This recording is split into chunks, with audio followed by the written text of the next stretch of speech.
As obras sufragadas pola Consellería do Mar supuxeron un investimento de máis de 580.000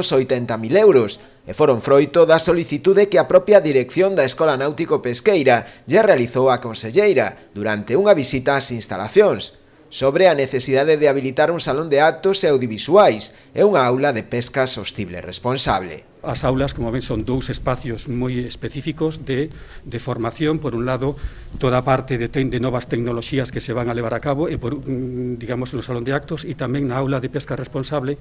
toda a formación que vai ser desde que o pescador arma, equipa o seu, digamos, material para poder pescar hasta que chega ao caladoiro, como debe comportarse de maneira responsable capturando os recursos, como debe rentabilizar e optimizar os seus medios e como debe despois conservar ese produto coa mellor calidade para ser vendida nas mellores condicións. Rosa Quintana destacou a importancia destas obras e puxo de relevo o papel que realizan as escolas náuticas, como é o caso da de Ribeira, de cara á formación dos alumnos para facer fronte ao reto do relevo xeracional. Eu teño que decir que me sinto moi orgullosa de todas as escolas que temos na Consellería do Mar. Son escolas de referencia a nivel nacional, son escolas onde as temos dotadas cos millores medios para que os alumnos salgan o mellor formados posibles. Creo que ese é un compromiso tanto do equipo docente como do equipo que traballa en todos os centros e tamén do propio sector. Si queremos apostar por a renovación xuvenil para que a xente xoven vexa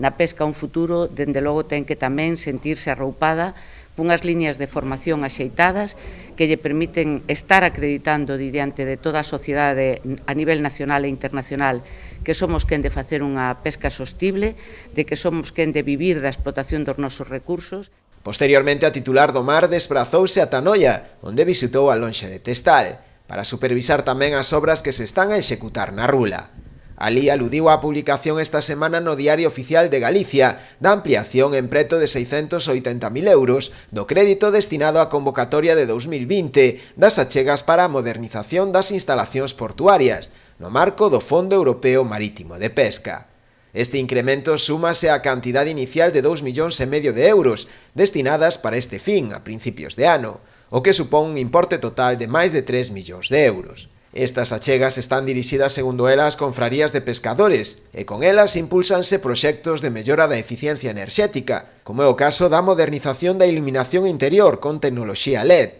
ou proxectos de aforro enerxético nas instalacións de frío, entre outros.